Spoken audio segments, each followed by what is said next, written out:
மண்டல கால பூஜைகளுக்காக சபரிமலை நடை நேற்று மாலை சரண கோஷங்கள் முழங்க திறக்கப்பட்டது. கார்த்திகை 1ஆம் தேதி முதல் 41 நாட்கள் தொடர்ச்சியாக நடைபெறும் பூஜை சபரிமலையில் ஒரு மண்டல காலமாகும்.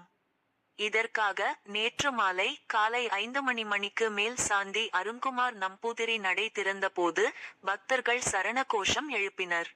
தொடர்ந்து கோவிலை வலம் வந்த மேல் சாந்தி 18 படிகள் வழியாக வந்து ஆழிக்குண்டத்தில் நெருப்பு வளர்த்தார். பின் 18 படிகளுக்கு கீழே இருமுடி கட்டுடன் நின்று கொண்டிருந்த புதிய மேல் சாந்திகள் சபரிமலை பிரசாத் நம்பூதிரி மாளிகைப்புறம் மனு நம்பூதிரியை கைப்பிடித்து அழைத்து வந்தார். ஐயப்பன் சந்நிதி முன்புறம் வந்ததும் அவர்களுக்கு திருநீறு பிரசாதமாக வழங்கப்பட்டது. புதிய மேல் சாந்தி மாலை காலை 6:30 மணிக்கு சந்நிதி முன் நடந்த சடங்கில் சபரிமலை புதிய மேல் சாந்தி பிரசாத் நம்பூதிரிக்கு தந்திரி மகேஷ் மோகனரரு அபிஷேகம் நடத்தி சந்நிதிக்குள் அழைத்து சென்றார். இதுபோல மாளிகைப்புறம் கோவில் முன்புறம் நடந்த சடங்கில் மனு நம்பூதிரிக்கு அபிஷேகம் நடத்தி கோவிலுக்குள் அழைத்து செல்லப்பட்டார்.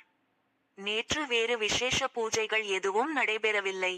இரவு காலை 11 மணிக்கு நடை அடைக்கப்பட்டது. இன்று அதிகாலை 3 மணிக்கு புதிய மேல்சாந்தி பிரசாத் நம்பூதிரி நடை திறந்து தீபம் ஏற்றியதும் இந்த ஆண்டுக்கான மண்டல காலம் துவங்கியது.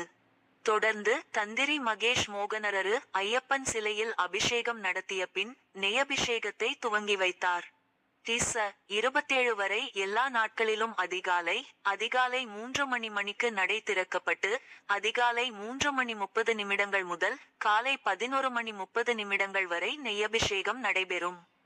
அதிகாலை 3:30க்கு கணபதி ஹோமம், காலை 7:30க்கு உஷ பூஜை, நண்பகல் 12 மணிக்கு கலபாபிஷேகம், கலசாபிஷேகம் 12 முதல் -30க்கு உச்ச பூஜை முடிந்து மதியம் நள்ளிரவு 1 மணிக்கு நடை அடைக்கப்படும்.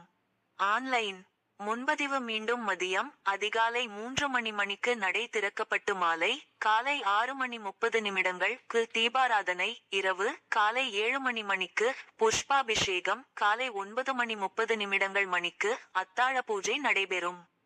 காலை 11 மணிக்கு நடை அடைக்கப்படும். தினமும் ஆன்லைன் முன்பதிவில் 70,000 பக்தர்களும் ஸ்பாட் புக்கிங்கில் 20,000 பக்தர்களும் அனுமதிக்கப்படுகின்றனர்.